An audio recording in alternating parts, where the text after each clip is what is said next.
Comment vous avez vécu cette semaine là, après cette troisième défaite de suite? Comment le groupe a vécu et réagi durant cette semaine? Oui, bonjour à tous. Bon, on a su relever la tête dès lundi.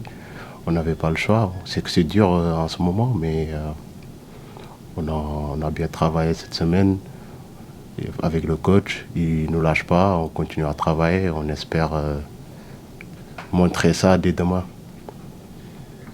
C'est important d'avoir la coupe qui coupe un peu avec le championnat. C'est une compétition différente. Est-ce que ça peut être une manière pour le Mans de se relancer? Oui, après, pour moi, un match reste encore un match. Bah, c'est vrai que la coupe, ça, pour le moment, tout se passe bien pour nous. Et espérons que demain, ça va encore se passer bien pour nous. Comme ça, on va pouvoir enchaîner derrière un championnat. Comment vous gérez la frustration pour un attaquant comme vous, qui en plus a plutôt réussi la saison dernière? Comment vous gérez cette frustration de moins marquer, de voir votre équipe un peu plus en difficulté, en tout cas pour le moment? Est-ce que vous arrivez à gérer ça? Bah après, on est tous dans le même bateau, hein.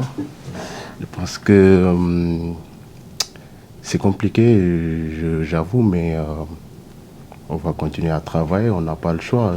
Je ne me pose pas de questions. Je fais confiance à mes coéquipiers parce que ça va le faire. On continue à travailler. Il n'y a pas de raison que ça ne va pas le faire. Où est-ce que le Mans a la plus grosse marge de progression, selon vous? Le coach évoque souvent les deux zones de vérité, la zone défensive et la zone offensive. Est-ce que vous êtes d'accord avec ça? Je pense que vous l'avez bien dit, parce que c'est collectivement, on doit mieux faire, tous ensemble. C'est vrai qu'individuellement, on doit se battre tous.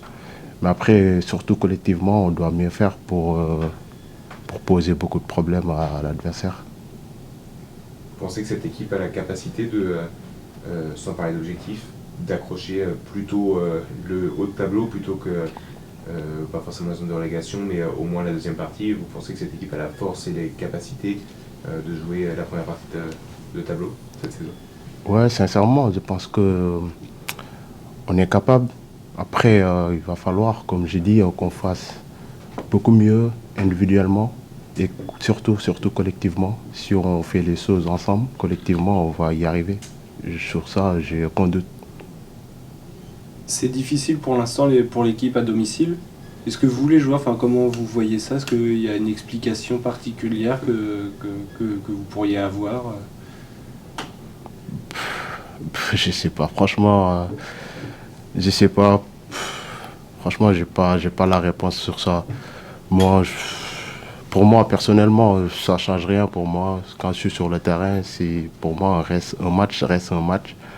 Après, la vérité, elle est là. On n'arrive pas à faire la différence à domicile.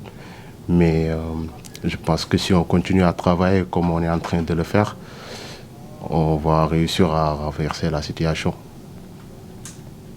C'est important pour vous de garder un lien avec les supporters. On vous voit régulièrement, comme d'autres joueurs de l'équipe, aller voir ces supporters-là à la fin de chaque match.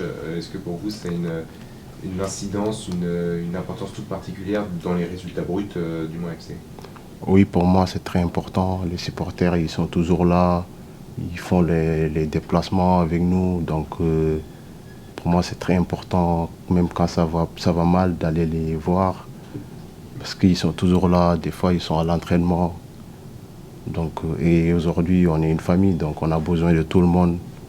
Donc, on va respect pour eux. On va continuer à travailler pour leur faire plaisir.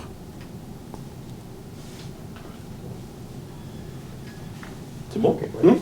Merci. Merci.